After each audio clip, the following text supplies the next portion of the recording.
ఇప్పుడే జీ5 app download చేయండి. చూడండి మీ ఫేవరెట్ టీవీ షోస్ ఎప్పుడైనా ఎక్కడైనా.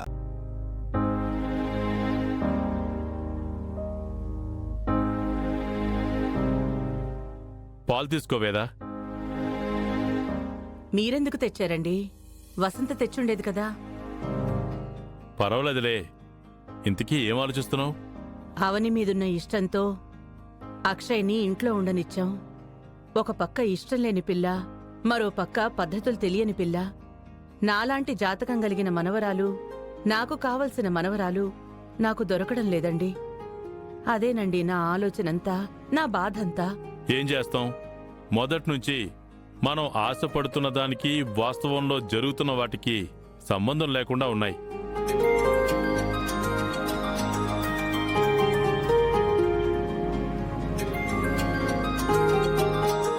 ఎవరండి? ఏదో అన్నోన్ నెంబర్. ఎవరో ఏంటో మాట్లాడండి. హలో, ఎవరండి?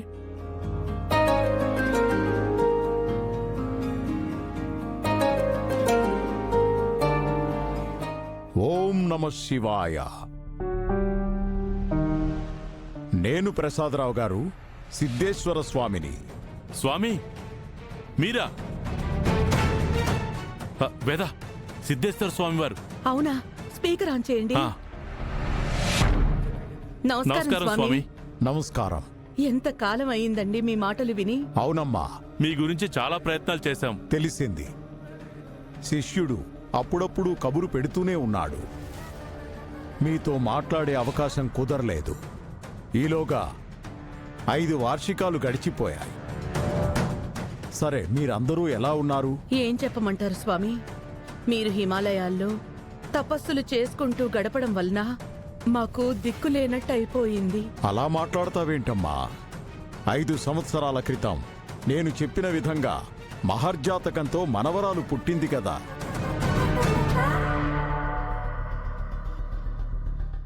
తన మహిమలు కనబడుతున్నాయా? తన రూపం అమ్మవారి రూపంలా ఉందా? ఇంకెక్కడి మనవరాలు స్వామి, పురిటిలోనే చనిపోయింది.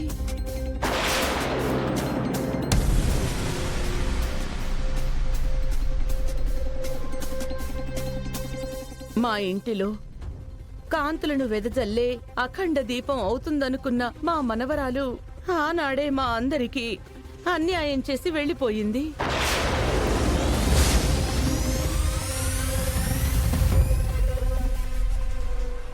అవునా?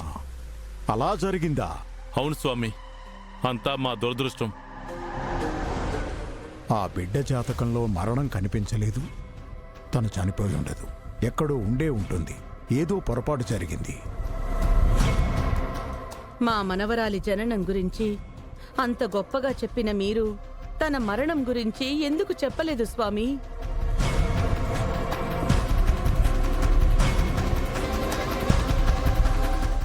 మాట్లాడరేంటి స్వామి? నేను వీలు చూసుకొని తొందరలో హైదరాబాద్కు వస్తాను. వచ్చిన తర్వాత వివరంగా మాట్లాడుకుందామమ్మా. ఉంటాను.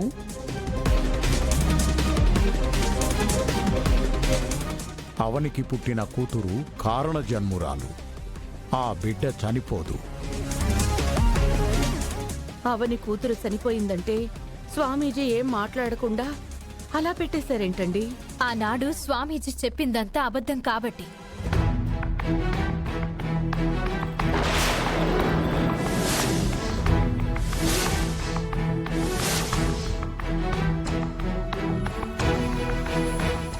మీరు స్వామీజీతో మాట్లాడిందంతా నేను విన్నాను.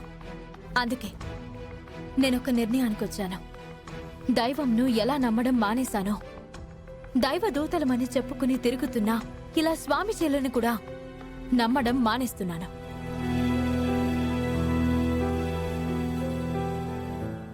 దేవుళ్ళు, పూజలు, యాగాలు, యజ్ఞాలు, హోమాలు అన్ని మూఢనమ్మకాలు. అలా మాట్లాడకమ్మా. దైవభక్తిని మూర్ఖత్వంగా మార్చుకోకు. నాస్తికురాలిగా మారిపోకు. పల్లెటూరు వచ్చింది మీ పరువు కాపాడ్డానికి. దైవభక్తి ఎక్కువ అయి కాదు. దైవబోధన చేయవలసిన నీలాంటి పరమ భక్తురాలే ఇలాంటి వ్యాఖ్యలు చేయడం చాలా బాధగా ఉందమ్మా. దేవుని మహిమలో ఏమీ ఉండవు. అంతా మన తలరాతలో ఉంటుంది. అది మీకు తొందరలోనే అర్థమవుతుంది. తలరాత విధిరాతమ్మా. ఎవరి నుదుటి రాతనైనా విధాతే రాయాలి. మీ నమ్మకం వేరు, నా నమ్మకం వేరు. పిచ్చిగా మాట్లాడకమ్మా. వాస్తవాలని తెలుసుకున్నాను, అందుకే ఇలా మాట్లాడుతున్నాను. మీ ఇద్దరి నమ్మకాలు ఒకటి కావాలని కోరుకుంటున్నాను.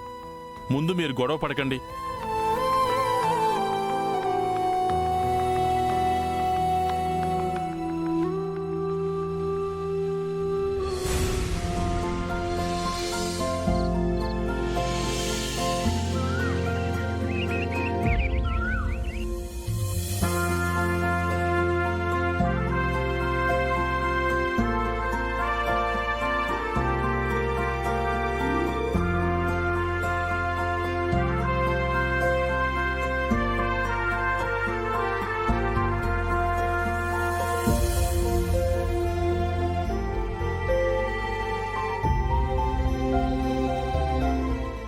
नमस्तुलसी कल्याणी नमो विष्णु प्रिये शुभे नमो मोक्ष प्रदे देवी नमः संपत् प्रदायिनी।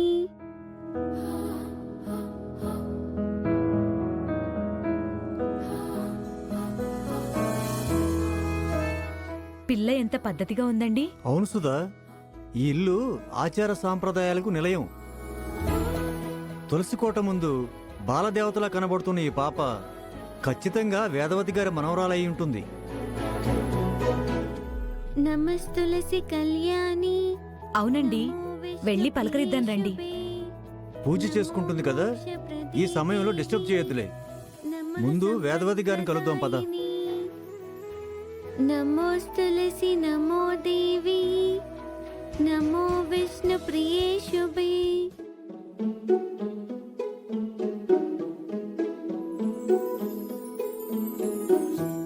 నమస్కారం నమస్కారం వేదవతి వేదవతి గారు. గారు. నమస్కారం అండి. లోపలికి రండి. రండి, కూర్చోండి. బావున్నారా? మేం బాగానే ఉన్నాం. మీకేమైంది? వీల్ చైర్లో ఉన్నారు. అనుకోకుండా మెట్ల మీద నుంచి పడిపోవడం వల్ల ఇలా జరిగిందిలేండి. మిమ్మల్ని ఈ విధంగా చూడవలసి వస్తుందని అనుకోలేదు. వసంత, చక్రపాణి గారు వాళ్ళు వచ్చినట్టున్నారు. అవునండి. చక్రపాణి గారు, మీరు 5 ఏళ్లు మా ఇంటి పక్క నుండి తర్వాత అమెరికా వెళ్ళిపోయారు. కాబట్టి మా ఇంటి విషయాలు మీకు తెలియకుండా పోయాయి. నా కళ్ళు పోవడం, అత్తయ్య గారి కాళ్ళు సహకరించకపోవడం చాలా జరిగిపోయాయిలేండి. ఎలా ఉన్నారు? షార్ట్ కట్ లో షార్ట్ ఫిలిం లో ఎందుకు చెప్తున్నావు బావా? జీ5 యాప్ డౌన్లోడ్ చేసి అన్ని ఎపిసోడ్స్ పూర్తి ఉచితంగా చూడండి.